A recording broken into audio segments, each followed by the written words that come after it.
안녕하세요. 오늘도 서은살롱을 찾아주셔서 감사합니다. 저는 아버지 회사에서 부장으로 근무 중인 30대 초반 여성입니다. 저희 아버지의 회사는 치재, 그러니까 치과 재료를 연구하고 제조하고 판매하는 회사예요. 올해 저희 회사는 매출 1,000억을 찍었어요. 대단하죠? 그래서 연회장을 빌려 파티를 했어요. 파티를 할 만큼 매출 1,000억이라는 것은 저희에게 굉장히 유의미한 성과였어요. 더군다나 작년에 큰 고비가 있었거든요. 사실 저희 아버지는 두 회사의 사장님이었는데요. 하나는 방금 말씀드렸던 치제회사고요. 다른 하나는 이불회사였어요. 아버지는 이불회사에 굉장한 애착을 가지고 있었는데 불행하게도 이불회사는 불미스러운 일로 폐업하게 되었어요. 단순히 폐업만 한 게 아니라 빚도 떠안게 되었죠. 그래서 저희 집안은 크게 흔들렸어요. 치제회사도 큰 타격을 입었어요. 매출이 감소했죠. 게다가 저는 남편에게 이혼까지 당했는데요. 남편이 제가 빈털터리 신세가 되자 이혼을 요구했거든요. 그래서 2년간의 결혼 생활을 끝내고 합의 이혼을 했어요. 그리고 그 이후 저는 억하심정으로 일에 매진했어요. 그렇게 달성한 1,000억 매출이었어요. 너무 감사하고 뿌듯하고 행복했죠. 그러니 우습게도 전 남편이 생각나더라고요. 그래서 저는 축하 파티에 전 남편을 초대했어요. 그 파티에 남편이 왔는지, 왔다면 어떻게 했는데, 그리고 그 파티가 어떻게 끝이 났는지 궁금하시죠? 지금부터 차근차근 설명드릴게요. 저는 중소기업 사장의 딸로 태어나 크게 부유하진 않았지만 넉넉하게 자랐어요.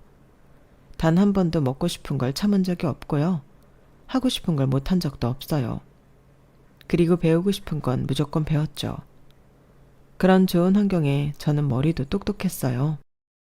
명문 중학교에 가서도 외국어 고등학교에 진학해서도 주눅 들지 않을 정도로 공부를 잘했어요. 게다가 제 취미는 악기를 배우는 것이었고 특기는 논술과 토론 발표였죠. 어디 한 구석 빠지는 것 없는 학생이자 딸이었어요. 물론 고등학교 3학년 때 갑자기 밴드가 하고 싶어서 밴드부에 들어가 공부는 안 하고 악기만 뚱땅거려서 서울대에 가지 못했어요. 그래도 인서울은 했어요. 그리고 대학교를 졸업한 뒤에는 아버지의 권유와 제 선택으로 미국으로 유학을 갔어요. 거기서도 경영학을 공부했어요. 그리고 유학에서 돌아온 직후엔 쉬지 않고 아버지의 이불회사 재무팀에서 일을 했어요. 대리부터 시작했어요. 이건 아버지의 철학 때문인데요. 아버지는 제가 밑에서 경영 실무에 대한 공부를 하길 바랐거든요. 그래서 저는 대리로 시작해 일을 했어요. 근무를 하던 초반에는 조금 불만도 있었어요.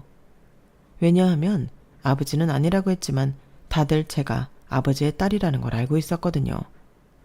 그래서 제게 함부로 이거 해라 저거 해라 못하고 부하인데도 자꾸 존댓말을 하는 불편한 상황이 이어졌죠. 그리고 솔직히 말하면 제가 사장 딸인데 허드렛 일을 하는 게 싫었어요.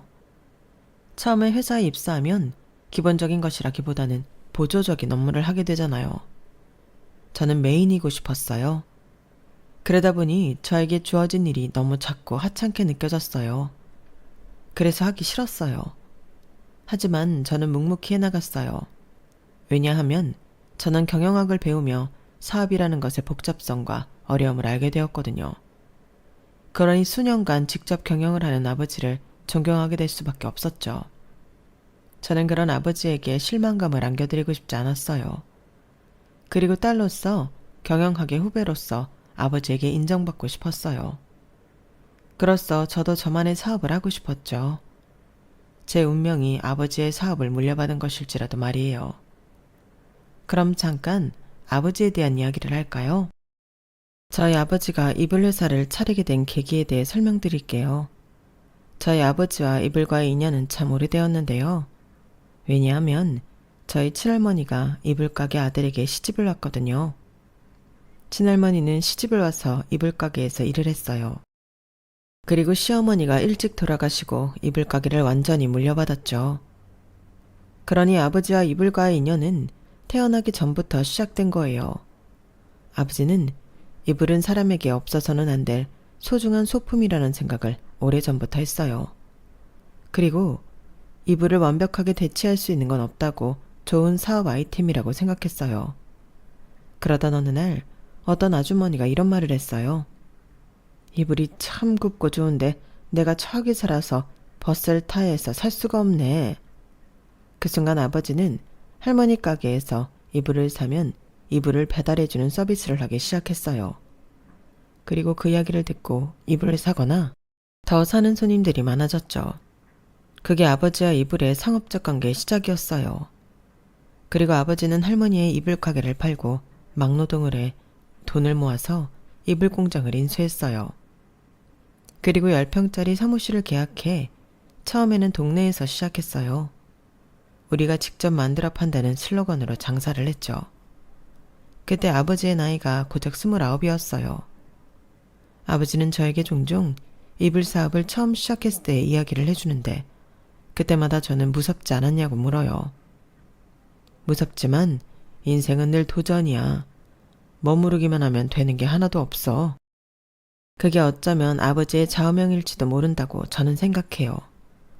그리고 이불 사업은 전국적으로 택배를 가능하게 해서 전국적으로 판매를 했어요. 그렇게 전국에 16개 지점, 5개의 사무실이 만들어졌고 일본이나 중국 등에 수출을 하게 됐어요. 그때 평균 매출이 50억이었어요. 그러다 수십 년이 흘러 아버지가 첫 임플란트를 하러 치과에 갔는데요. 치료를 받으면서 아버지는 이 사업은 된다고 또 한 번 더 생각했어요. 그리고 수소문을 해 망해가는 치즈 조제업 회사를 인수했어요. 그때 아버지의 나이가 52이었어요. 아버지는 이불 사업과는 또 다르게 치즈 사업에 투자를 많이 했어요. 그래서 지금 치즈 사업을 한 지 약 10년이 되었는데 그동안 제조에만 머무르는 게 아니라 연구하고 유통까지 하게 되었죠. 아버지는 치즈 사업에서도 우리가 직접 만들어 판다는 슬로건을 내걸었어요. 그리고 화학과를 졸업해 연구원으로 일하는 남동생에게 연구실장 자리를 주었어요. 그렇게 저희는 가족회사가 되었죠. 저는 남동생이 연구실장으로 회사에 들어올 때 이불 회사 재무팀의 부장이 되었거든요. 우리가 직접 만들어 판다 이 슬로건에서 알 수 있다시피 저희 아버지의 사업 철학은 직접 눈으로 본 것들만 믿는다는 거예요. 사장인 자기에게 믿음직스러운 것들만 판다는 거죠. 저는 그 철학을 실행하는 아버지가 대단해 보였어요.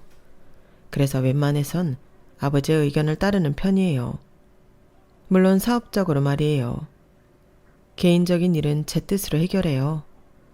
명문 중학교에 간 것도 외국어 고등학교에 간 것도 유학을 간 것도 모두 다 제가 원한 거예요. 그리고 결혼도요. 저는 30의 나이에 결혼을 해요. 상대는 10년 전에 대학교에서 처음 만난 같은 과 선배예요. 그럼 연애를 10년 동안 했냐고요? 아니요. 처음부터 저희 두 사람은 연애 감정이 있었던 게 아니에요. 연애는 1년만 했고요. 제가 인서울 대학에 갔다고 말씀드렸죠. 그런데 어디서부터 소문이 난 건지 OT 때부터 다들 제가 뭐 중소기업의 사장 딸이라는 걸 알고 있더라고요. 그래서 저를 불편해하는 사람도 있었고 신기해하는 사람도 있었고 시기하는 사람도 있었어요. 불쾌한 목적으로 접근하는 사람들도 많았어요. 오직 저라는 사람과 친해지고 싶어서 저라는 사람을 알고 싶어서 다가오는 사람은 거의 없었어요. 대부분 저에게 뭘 뜯어내려고 접근한 뒤에 똑부러진 제가 그 어떤 것도 주지 않자 욕하고 가거나 저를 나쁜 년으로 만들었어요. 너는 돈도 많으면서 어쩜 지갑이 그렇게 무겁니? 사장 딸이면 언제 한 번은 네가 그냥 계산해도 되잖아. 돈도 많으면서. 나 돈 없어. 다 아버지 돈이지. 내 돈 아니야. 그런 애가 학교에 외제차를 끌고 다니니? 그 차 너희 아빠가 사준 거 아니야. 그리고 네가 사는 오피스텔도 거기도 너희 아빠가 월세 내주는 거 아니야? 네 옷이랑 구두 가방은? 다 그 지갑에서 나오는 거 아니니? 아니, 애초에 용돈 받잖아. 그 용돈도 너희 아빠가 주는 거고. 그래, 자존심 세우는 거야, 뭐야. 아니, 우리가 너 수준 맞춰준다고 비싼 데 다니면 네가 한 번은, 아니 2번은 내야지. 생일 선물도 가습기가 뭐니 가습기가. 뭐? 내가 언제 이런 데 오자고 했어. 다 너희가 먼저 가자고 했잖아. 그리고 나는 너 자취방 너무 건조하다고 해서 필요한 줄 알았지. 아, 그럼 내가 지갑이 필요하다고 할 걸 그랬다. 그럼 지갑 선물 해줬을 텐데. 됐고, 나 계속 이런 식으로 굴 거면 앞으로 우리랑 놀지 마. 너 소문 안 좋은 거 알지? 그런데도 너랑 놀아준 건데 역시 아니 땡 굴뚝에 연기 나는 거 아니라니까? 솔직히 말하면 한국에서의 대학생활은 너무 힘들었어요. 중간에 자퇴하고 싶다는 생각을 수도 없이 많이 했어요. 그리고 유학을 떠난 것도 제대로 된 대학생활을 해보고 싶어서였어요. 저는 졸업을 한 그 해에 곧장 미국으로 향했죠. 미국으로 가니 자유로웠어요. 누구도 제가 중소기업 사장의 딸이라는 걸 알지 못했고 저희 아버지 회사를 아는 사람도 거의 없었죠. 제가 미국에 있는 중소기업을 전부 알지 못하는 것처럼요. 그래서 자유롭게 학교 생활을 했어요. 대학교 내에 있는 공원에서 돗자리도 없이 누워서 책도 읽고 씻지도 않고 나가기도 하고요. 그런데도 저희 아버지에게 꼰지르는 사람이 없다는 게 참 통쾌했어요. 그리고 제가 그 긴 유학 생활을 버틸 수 있었던 것은 이메일 때문이었어요. 자유롭고 통쾌한 유학 생활이었지만 타국에 있다는 것은 외로운 일이었어요. 그런데 얼굴만 알던 선배가 졸업식 때 마지막으로 봤던 선배가 이메일을 보낸 거예요. 잘 지냈냐는 투박한 내용이었어요. 그리고 종종 연락하자는 말을 했죠. 의외의 인물이어서 처음엔 답장을 하지 않았어요. 그런데 다시 이메일이 오더라고요. 그땐 답장을 했어요. 그리고 선배는 미국 시간으로 오전 8시쯤에 꼭 이메일을 보냈어요. 무려 4년 동안요. 그래서 저는 매일 선배의 이메일로 따뜻하게 아침을 열었어요. 그동안 저는 선배에 대해 참 많은 걸 알았어요. 취미가 뭔지, 특기가 뭔지, 학교를 다닐 때 어떤 공부가 제일 재미있었고 어떤 공부는 조금 어려웠는지, 운전하는 걸 좋아하고 형제관계는 누나가 있고 요즘 어떤 생각을 하고 어떤 고민을 가지고 있는지 세세하게 이야기를 했어요. 선배의 얼굴을 알지만 면전에 대고 하는 이야기가 아니어서 저도 제 생각이나 고민 같은 것들을 많이 이야기하고 그랬어요. 어쩌면 숙소로 돌아오면 외로워지는 유학 시절의 창구 같은 거였죠. 우물이라고 해도 좋을 것 같아요. 그리고 제가 4년간의 유학 생활을 마치고 귀국하는데 공항에 마중 나온 사람도 선배였어요. 이렇게 보니 어색하네요. 그러게. 그런데 얼굴은 하나도 안 변했다. 더 예뻐진 것 같은데? 이상한 소리 하지 마요. 그런데 왜 온 거예요, 정말? 온다고 했잖아. 제일 먼저 귀국 축하해주고 싶었어. 너의 귀국을 제일 오래 기다린 사람이니까. 물론 부모님 다음으로. 고마워요. 고마운데 뜻밖이네요. 우리 별로 친하지 않았잖아요. 네가 거리를 뒀지. 네가 곁에 사람을 안 뒀잖아. 그러니 차마 다가가지 못하겠더라고. 그리고 이메일에서 말했듯이 나도 그렇게 보일까봐 걱정스러웠어. 나는 너랑 오래전부터 친하게 지내고 싶었어. 물론 그것도 이메일로 말했지만 저 돈 없어요. 집불도 없어요. 아버지도 대기업도 아니고 중소기업 사장이에요. 정말 저랑은 아무 상관없고 관련도 없어요. 알아. 내가 분명 이메일에서도 그런 건 상관없다고 한 것 같은데 막상 얼굴 보니까 거짓말 같아? 좀 쓸데없이 시간 낭비하면 둘 다 곤란하잖아요. 난 너랑 있는 시간이 쓸데없다고 생각 안 해. 쓸데없는 건 지금 네가 하는 말이야. 더 할 말 없으면 차로 가자. 알다시피 나는 국산차 타. 그렇게 그날 이후로 저희는 일주일에 한 번은 만나 식사를 했고 그런 관계로 지낸 지 1년 정도 흘렀을 때 선배 누나가 결혼을 하게 되어요. 그래서 저희 이불 회사에서 사돈의 8촌까지 혼수를 했어요. 그리고 신혼부부를 위해 특수 제작하는 고급 이불도 한 채 했고요. 저는 인연이 되어 저희 회사 제품을 구매해 준 게 고마워서 선배에게 물어 선배 누나의 결혼식에 갔어요. 축의금을 내고 대충 인사를 드리는데 선배가 저를 부모님께 소개하니 부모님이 정말 반가운 얼굴로 인사하는 거예요. 어머, 아가씨가 말로만 듣던 그 아가씨구나. 어쩜 지훈이 말처럼 곱고 예쁘네. 아, 감사합니다. 엄마, 쓸데없는 소리 하지 마세요. 아무쪼록 우리 지훈이 잘 부탁해요. 좀 예쁘게 봐줘. 별 볼 일 없는 애지만 심성 하나는 최고니까. 사람 마음이 제일 중요하잖아? 여보, 이 아가씨가 지훈이가 말한 그 아가씨래. 아유, 그럽니까? 아가씨, 우리 지훈이 좀 잘 봐줘요. 얘가 가진 건 없어도 싹싹하고 예의 바르다니까. 저는 두 분이 하는 말이 도통 무슨 말인지 알 수 없었어요. 그리고 선배는 무척 난감해 보였죠. 그래서 결혼식이 끝나고 선배가 저를 데려다주는 틈을 타 물어봤어요. 아까 부모님이 하신 말씀 무슨 말이에요? 아, 별거 아니야. 별거 아닌 게 아닌 것 같은데 뭔데요? 내가 네 이야기를 좀 했거든. 내가 요새 마음에 드는 여자가 있다고. 아니, 하도 엄마랑 아빠가 중매보라고 하길래. 아, 그래서 방패로 쓴 거예요? 그렇구나. 아니, 꼭 그런 건 아니고. 난 진심이야. 네? 난 진심이라고. 선배는 조심스럽게 저에게 고백을 했어요. 그리고 제가 허송세월 산 것도 아니고 솔직히 알고 있었죠. 선배의 마음을요. 하지만 그게 검은 속내인지 아닌지 알 수가 없어서 무시하고 있었던 것 뿐이에요. 하지만 4년 동안 오전 8시만 되면 이메일을 보내는 그 마음이 사랑이 아니면 뭐겠어요. 저는 선배의 고백을 받아들였어요. 그렇게 저희는 커플이 되었고 그동안 사업도 번창했어요. 사업이 각각 100억 매출을 달성했죠. 이보다 더 좋을 수 없었어요. 나 지금보다 더 좋을 수 없을 것 같아. 오빠랑 잘 만나고 있고 사업도 잘 되고 있고 어떻게 지금보다 더 좋을 수가 있겠어? 지금보다 더 좋을 수 있지. 응? 난 지금으로 만족하는데. 사업하는 여자가 그렇게 쉽게 만족하면 어떡해? 더 진취적으로 굴어야지. 사업도 안 하는 사람이 잘도 하네. 어떻게 하면 되는데? 결혼하자. 내가 지금보다 더 행복하게 해줄게. 그렇게 저는 1년 연애 끝에 결혼도 하게 되면서 더할 나위 없이 행복한 생활을 하게 되었어요. 결혼 생활은 너무나도 만족했어요. 남편은 저에게 꾸준히 잘했고 그런 만큼 저희 가족에게도 잘했어요. 남편은 매번 저희 어머니를 만날 때마다 꽃다발을 사들고 갔어요. 저희 엄마가 꽃을 무지 좋아하시거든요. 꽃꽂이도 배워서 남편이 꽃을 사들고 가면 엄청 좋아했어요. 그리고 저한테는 1살 터울 남동생, 5살 터울 여동생이 있는데 함께 자주 영화를 보러 갈 만큼 허물없이 지냈어요. 그리고 남편은 저희 아버지에게는 좋은 양주를 사다 드려요.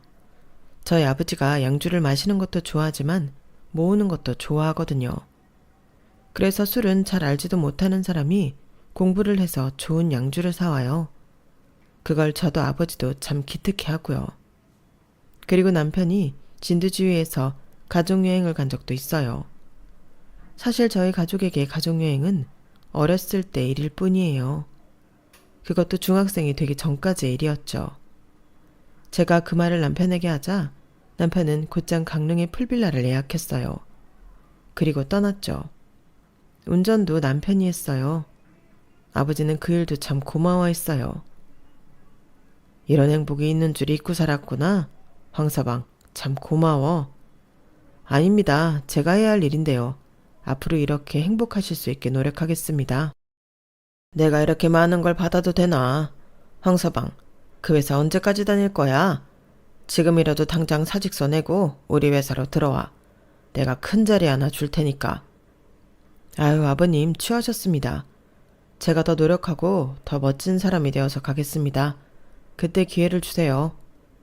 아버지는 남편의 노력을 알아주셨고 가끔은 사위를 사랑하는 마음으로 회사에 자리를 줄 테니 지금 다니는 회사를 간두라고 말하곤 했어요. 그 말은 진심이었어요. 사위를 사랑하는 마음도 빈 것이 아니었고 자리를 준다는 말도 빈말이 아니었죠. 하지만 남편은 아버지의 그 말에 겸손하게 거절했어요. 하루는 제가 왜 아버지의 제안을 거절하냐고 물어본 적이 있어요. 아버지가 가끔 자기한테 회사 나오라고 일자리 준다고 그러잖아. 그런데 왜 거절하는 거야? 아, 너무 감사하지. 너무 감사하지만 냅다 받아버리는 것도 너무 가벼워 보이잖아. 아버님이 신중하게 생각해서 말씀해 주신 건데 나도 신중하게 생각해야지. 물론 나도 자기 회사에 아버님 회사에 도움이 되고 싶어 언젠가는. 저는 남편의 그런 겸손하고 깊은 마음이 보기 좋았어요. 그래서 저는 결혼을 하고 더더욱 남편을 사랑하게 되었어요.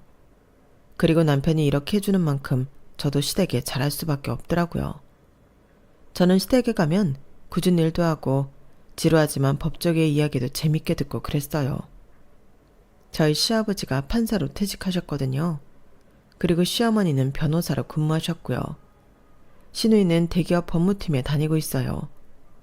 남편을 제외하고 모두 법조계에 있죠. 시댁에서는 만날 때마다 법률 이야기를 해요.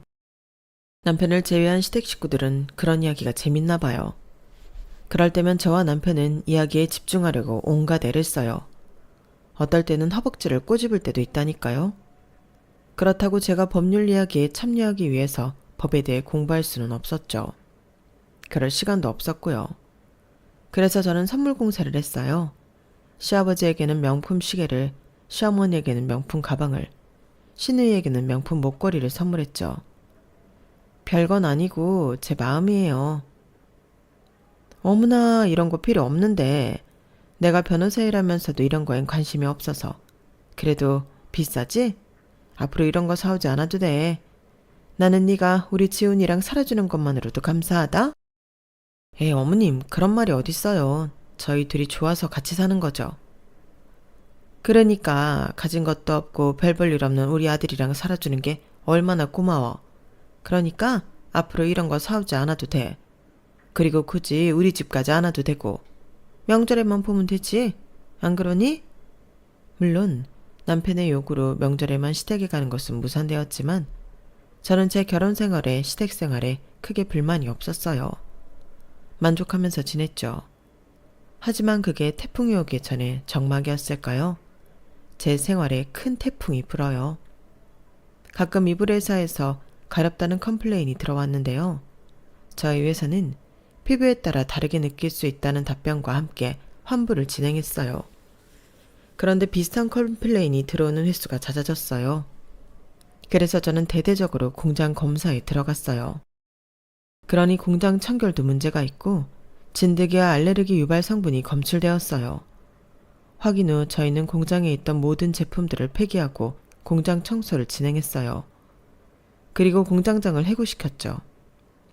그리고 솔직히 저희는 이번 문제를 은폐하려 했어요. 하지만 꼬리가 길면 밟힌다고 누군가 상황을 외부에 유출시켰어요. 기사가 났더라고요.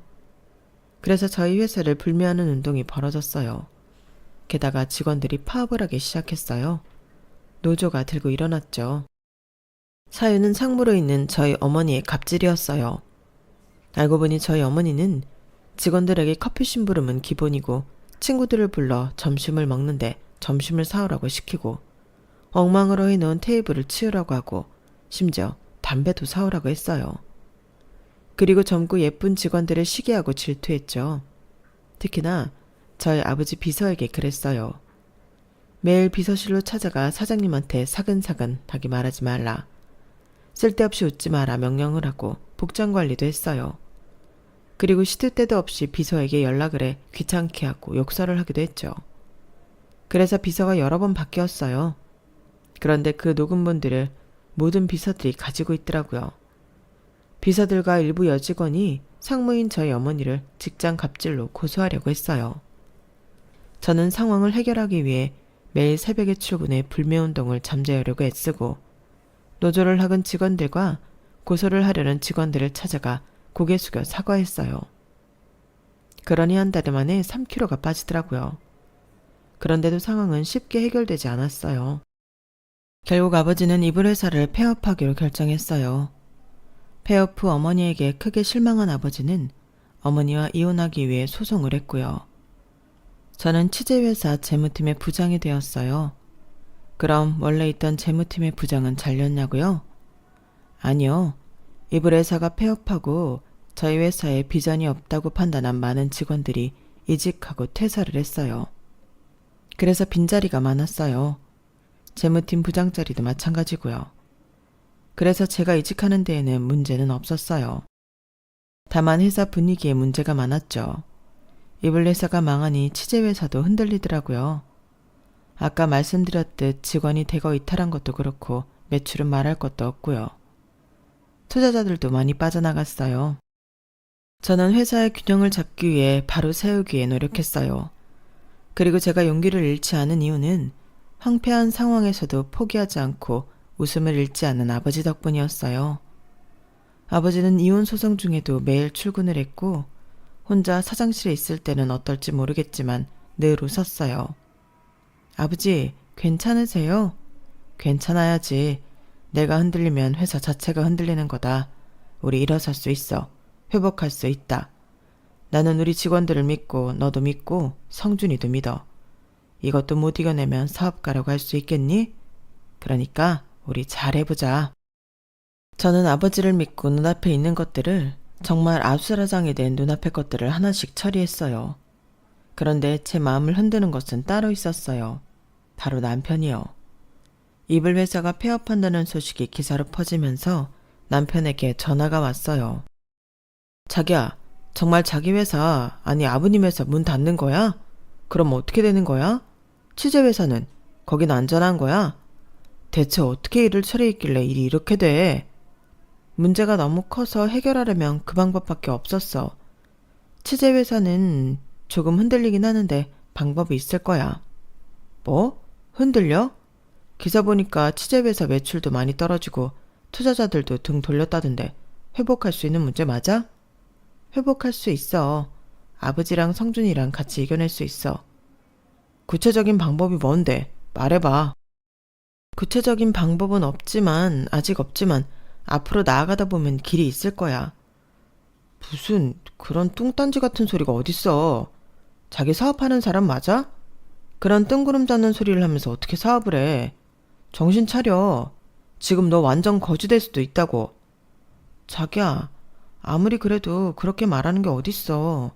정말 날 걱정하는 거 맞아? 걱정이고 나발이고 앞으로 잘해. 이 고난 무조건 이겨내야 해. 지금 취재회사까지 망하면 나 가만 안 있어. 정신 똑바로 차려. 망하는 거 한순간이야. 지금 겪어봐서 알잖아. 하지만 한동안 취재회사도 많이 흔들렸어요.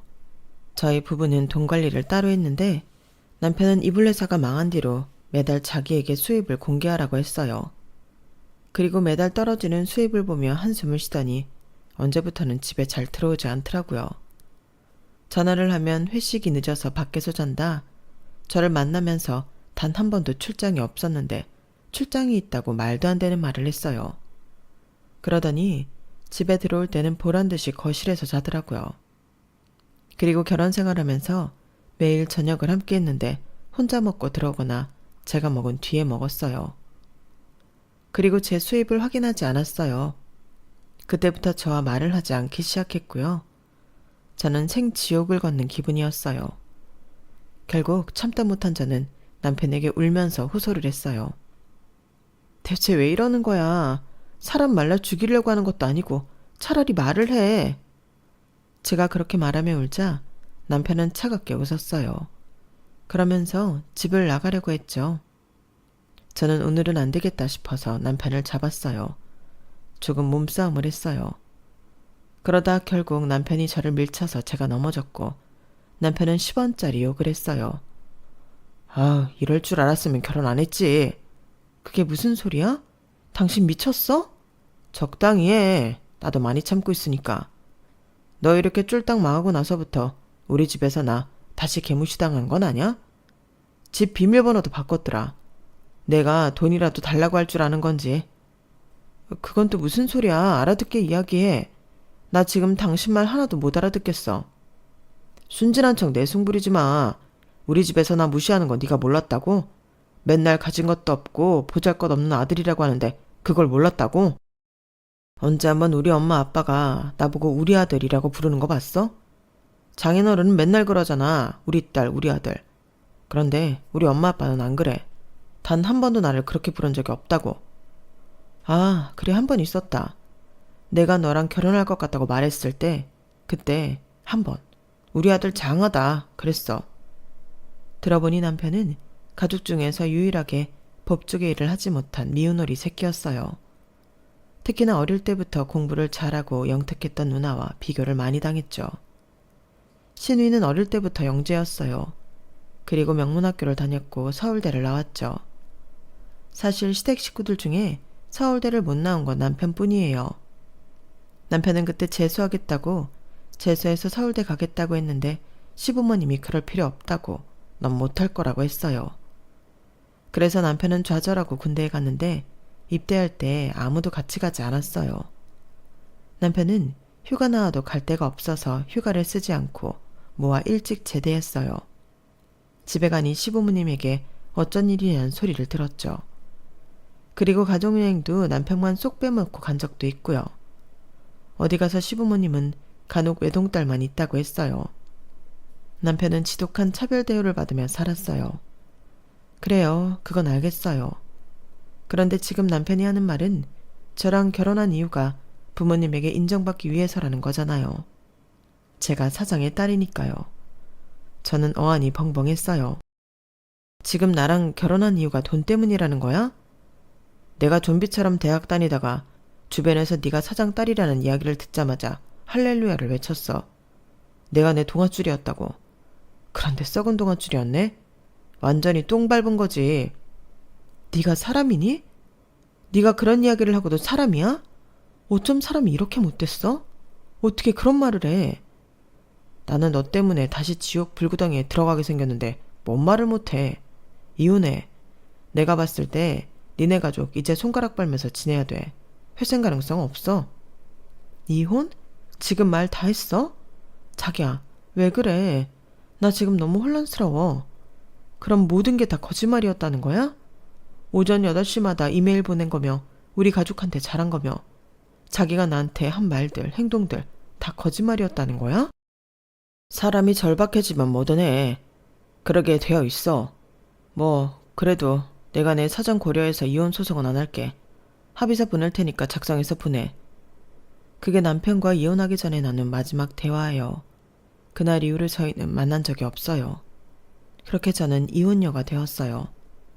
이혼을 한 뒤에 저는 병적으로 일에 매진했어요. 반드시 고난을 회복하겠다고 왠지 모를 복수심이 불타기도 했고요. 남동생도 새로운 임플란트 연구에 집중했어요. 저는 사비를 충당해서 연구를 지원했고요. 그리고 저는 이번 연구 프로젝트를 성공시키기 위해 여러 분야에서 투자자를 구하고 해외 수출을 고려했어요. 그래서 자주 해외로 출장을 갔죠. 저는 24시간이 모자랄 만큼 움직였어요. 잠도 줄이고 코피가 나는 건 일상이었어요. 그렇게 반년이 지나서 남동생은 임플란트 연구를 성공시켰고 저는 열심히 영업을 했어요. 그리고 고생 끝에 낙이 온다고 순조롭게 해외 수출에 성공했죠. 해외 수출이 되기 시작하니 국내에서도 저희 회사를 찾는 사람이 많아졌고요. 그렇게 저희 회사는 회복했어요. 이불 회사 폐업 후 1년 만에 매출 1,000억 원을 달성했죠. 아버지와 저 남동생은 그 성과에 무척 만족하고 감사했어요. 그래서 파티를 열기로 했어요. 그런데 저는 마냥 기쁘지만은 않았어요. 제가 너무 고단한 생활을 했을 때 그런 소식이 들렸거든요. 네 전남편, 그러니까 선배 말이야. 재혼할 수도 있다더라? 요새 국회의원 딸이랑 만나고 있대. 사귀는지 아닌지 모르지만 둘이 다니는 거 본 사람이 여럿이야. 어쩜 사람이 그렇게 간사한지. 너랑 헤어진 지 얼마나 되었다고. 그렇지? 전 남편은 저와 이혼을 한 지 얼마 되지 않아 국회의원 딸과 선을 받고 만나는 중이라고 하더라고요. 저는 친구의 말처럼 전 남편이 간사해 보였지만 마음이 너무 아팠어요. 슬펐고요. 솔직히 무너지고 싶었어요. 하지만 그럴 수 없었죠. 떳떳하게 일어나 누구보다도 제가 능력 있는 사람이라는 걸 남편에게 보여주고 싶었어요. 제가 저희 가족이 이대로 망하지 않을 거라는 것을 보여주고 싶었죠. 그래서 더 열심히 일했어요. 그리고 결과는 성공적이었죠. 저는 파티에 남편을 초대하기로 마음을 먹었어요. 5성급 호텔에서 성대한 파티가 진행되었어요. 저는 명품 원피스를 입고 파티 준비를 했죠. 회사 임원부터 직원들까지 모두 초청했어요. 아버지가 누구보다도 우리 회사에 남아준 사람들에게 고맙다며 대접하고 싶어 했거든요. 그렇게 파티가 시작되었어요. 그런데 남편 얼굴이 안 보이더라고요. 어디에도 남편이 없었어요. 그리고 아버지는 단상에 올라 매출 1,000억 원 달성을 축하하는 파티라며 파티의 주최 목적을 알리고 저를 회사의 상무로 남동생을 연구소장으로 승진하겠다고 선언했어요. 그리고 아버지는 저를 후계자로 임명한다는 저도 알지 못한 발표를 했어요. 하지만 임원들과 직원들 모두 후계자 발표를 인정했죠. 그리고 저는 파티를 즐겼어요. 고급스러운 음식과 샴페인을 즐겼죠. 그런데 뒤에서 누군가 저를 부르더라고요. 보니까 전 남편이었어요. 자기야, 오랜만이지? 자기야? 그런 호칭은 이제 아니지 않나? 적어도 상대를 생각하면 그런 말을 하면 안 되지. 상대? 자기, 아니, 너 지금 만난 사람 있다며? 그 이야기는 어떻게 들었어? 아직도 나한테 관심이 있는 거야? 설마, 원래 사람들 남 이야기하는 거 좋아하잖아? 대가 남은 아니잖아. 남보다 더 못한 사이지. 그렇게 선을 그을 필요는 없잖아. 아무튼 축하해. 이렇게 될 줄은 몰랐는데 사업이라는 게 정말 알 수가 없네. 그런데 나를 왜 초대한 거야? 내가 성공한 걸 누구보다도 네가 보고 싶어 할 것 같아서. 왜 그렇게 생각해? 나랑 헤어질 때 네가 그랬지? 나, 우리 가족, 우리 회사 절대 못 일어날 거라고. 그런데 우리 멋지게 당당하게 일어났어. 그러니 네 생각이, 네 판단이 틀렸다는 걸 네 눈으로 직접 보는 게 좋지 않겠어? 날 이제껏 계속 생각했다는 거네. 그러면서 남편은 저에게 다시 합치자는 이야기를 했어요. 그래서 저는 남편에게 결혼 반지를 건넸어요. 그런데 남편이 오해하는 것 같더라고요. 반지 케이스를 열어서 저에게 끼워주려고 했어요. 저는 팔짱을 꼈어요. 이런 자리에서 꼭 돌려주고 싶었어. 이혼할 당시에는 내가 솔직히 미련이 남아서 돌려줄 생각을 못했는데 지금은 아니야. 지금 내가 네 표정을 보니 속이 다 시원해. 지금 네 표정이 어떤 줄 알아? 사자 앞에 서 있는 토끼 같아. 그런데 나는 널 잡아먹지 않을 거야. 내가 잡아먹을 건 천지에 널렸거든. 너같이 아무런 영양가 없는 건 이젠 입에도 안 댈 거야. 물론 내가 가장 힘들었을 때 위로가 아닌 비난을 해줘서 지금은 고마워. 그때는 남편이 정말 남의 편이라는 뜻이구나 싶어서 우울하고 슬펐는데 지금 생각해보니 네가 그러지 않았으면 내가 지금처럼 일어나지 못했을 것 같아. 그렇다고 네가 잘했다는 건 아니고 남편이란 인간이 그래선 안 되지. 그 상처 내가 아직도 가지고 있어. 널 보면 아주 죽이고 싶을 정도로 미워. 그래서 널 초대한 거야. 아, 아까 다시 합치면 안 되냐고 그랬지. 왜? 국회의원 딸이랑 선보는데도 너희 집에서 너를 아직도 무시하니? 왜? 또 너 빼고 가족여행이라도 갔다 왔어? 넌 남의 상처를 그렇게 말해도 돼? 왜 이렇게 사람이 악독해졌어? 네가 나를 이렇게 만들었잖아. 내가 이를 갈게끔 만들었잖아. 그래놓고 이제 와서 그런 말을 하면 안 되지. 그러면 이제라도 내가 못 받은 위자료 줘. 나 그거 받을 자격 있잖아. 내가 너희 가족한테 얼마나 투자하고 잘했는데. 아버님이 그랬지? 내가 가족이 되어서 이런 행복이 있는 줄 알았다고. 그 이야기 그냥 한 말 아니야. 내가 그만큼 너희 가족한테 헌신했다고. 그러니 재혼할 거 아니면 위자료라도 줘. 이제 와서? 네가 분명 이혼할 때 말했지. 주워 먹을 것도 없으니까 합의혼하자고. 그런데 이제 와서 주워 먹을 게 생기니까 위자료를 달라고? 아주 밑바닥까지 가는구나. 미안하지만 너 먹으라고 떨어뜨릴 건 없어. 네 간사한 입에 들어갈 내 몫은 없다고. 그리고 지금 네가 그렇게 말하면 지금 만나는 국회의원 딸이 뭐가 되니? 아, 그것 때문에 그래? 우리 사귀는 사이 아니야. 그냥 알아가는 단계인 거지. 자기가 올바른 결정을 하게 되면 깔끔하게 헤어질 거야. 그런 사이니까. 에이, 지금 질투해서 괜히 그런 말 하는구나? 질투라고? 너는 정말 살기가 편하겠다. 어떻게 너 좋을 대로만 생각하니? 그러니 집에서 그런 대우를 받고 있지. 나는 그렇게 생각해. 네가 집에서 자신감도 없고 쩔쩔매며 사는 건 네 가족 때문이 아니라 너 자신 때문이라고. 너를 갉아먹은 건 너라고. 내가 만약에 너 같은 상황이었다면 나는 내가 잘하는 거라서 아버지에게 인정받거나 완벽하게 가족에게서 분리돼서 살았을 거야. 그런데 넌 이조저조 아니잖아.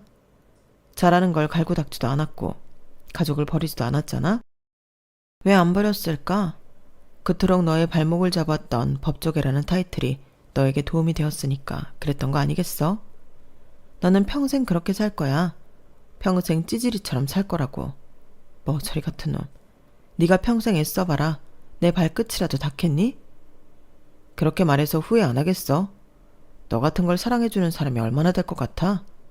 너 사장 딸이라는 거 빼면 별거 없어.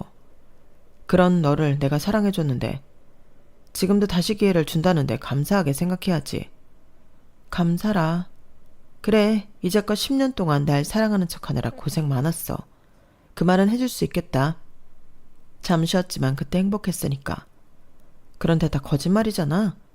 그런데 내가 왜 너한테 감사해야 하지? 미워해야지. 징글징글 해야지. 공감도 지능이라는데 정말 너 지능이 낮은가 보다? 그럼 이제 나는 다른 자리로 가볼게. 너는 이날 이후로 먹어보지도 못할 음식들이니까 마음껏 즐겨. 뭐 챙겨가도 되고. 종업원 불러서 좀 챙겨달라고 하고 내가 말해줄까? 제가 그렇게 나오자 남편 얼굴이 붉어지더니 남편은 일어나 연회장 밖으로 나갔어요. 저는 속이 다 시원했어요. 이제껏 묵은 감정이 다 배설된 기분이었죠. 하지만 그날 이후에도 남편은 저에게 연락을 했어요. 국회의원 딸과 헤어졌으니 자기야 다시 만나자는 이야기를 했죠. 다시 그 행복으로 돌아가고 싶지 않냐며 설득했어요. 그리고 저희 아버지에게도 연락을 했더라고요. 자기가 너무 잘못했다면서 한 번만 봐주면 안 되겠냐고요. 지금은 우리 회사에 일할 모든 준비가 되었다고 말했어요. 마음이 약한 아버지는 제 생각이 어떠냐고 물었죠. 지훈이가 하루가 멀다 하고 나한테 연락이 오네. 정말 죄송하다고. 한 번만 기회를 달라고 말이야.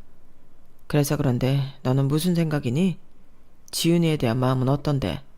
아빠가 뭐 도와줄 거라도 있어? 도와줄 수 있는 거라면 아빠가 무조건 도와주마. 그럼 자리라도 주시려고요? 무슨 자리 주려고요? 그래도 남자니까 임원은 줘야 하지 않겠니? 가당치도 않아요.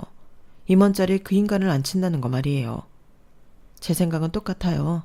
이혼하길 잘했어요. 제가 아버지한테는 차마 말하지 못했지만 그 인간은 저를 사랑한 게 아니라 제 배경을 사랑한 거예요. 제가 그걸 얼마나 싫어하고 고통스러워하는지 아시잖아요. 그게 무슨 말이냐? 그 사람도 시인했어요. 저를 사랑한 게 아니라 제가 사장 딸이라는 소문을 듣고 저에게 접근해 거슬려서 저와 결혼한 거라고요. 그러니 제가 망하고 저를 버렸죠. 그리고 제가 다시 회복하니 다시 만나자는 거고요. 아니, 나는 네가 그런 취급을 당한 줄은 몰랐다. 파티에 초대해서 재결합할 생각이 있는 줄 알았어. 그럼 너는 진심이었고? 제가 고개를 끄덕이자 아버지는 저를 위로했어요. 그리고 며칠 뒤 전 남편은 회사에서 잘렸다며 저에게 전화를 내 화를 냈어요. 내가 하지도 않은 근무 태만으로 회사에서 잘렸다고. 이게 말이 돼? 네 짓이지? 그래도 사람 밥줄은 건들지 말아야지. 저는 처음 듣는 소리에 일단 전화를 끊었는데 알고 보니 아버지의 행동이었죠. 아버지는 전 남편이 제게 어떻게 했는지 사실을 알고 나서 남편의 뒷조사를 했어요. 그리고 남편이 근무에 태만하고 있다는 사실을 발견했죠. 그리고 사내 평가도 좋지 않았어요. 저와 결혼을 했을 때는 중소기업 사장의 사위여서 국회의원 딸을 만나고 있을 땐 국회의원의 사위가 될 사람이어서 간사하고 자만했던 모양이에요. 회사 직원들이 모두 저 남편에 대해 그렇게 말하더라고요. 어차피 잘릴 사람이었는데 조금 앞당겨졌을 뿐이더라고요. 그래서 일이 그렇게 된 거였어요.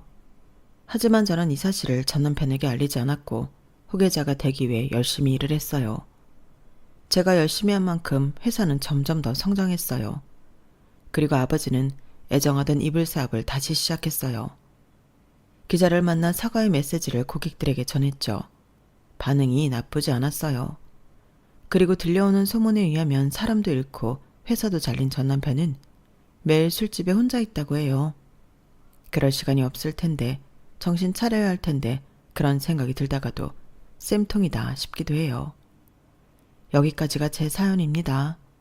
간사하고 마음이 음흉한 여우였던 남편의 이야기 어떻게 들으셨나요? 여러분들은 과유불급, 욕심이 많으면 탈이 나기 때문에 적당한 욕심, 적당한 열정. 다들 알고 계시죠? 저도 잊지 않고 정도를 지키며 더 열심히 살아봐야겠어요. 모두 건강하세요. 여러분, 사연 댓글에 응원과 현명한 조언 부탁드려요. 좋아요와 구독은 저에게 큰 힘이 됩니다. 오늘도 좋은 일 가득하세요.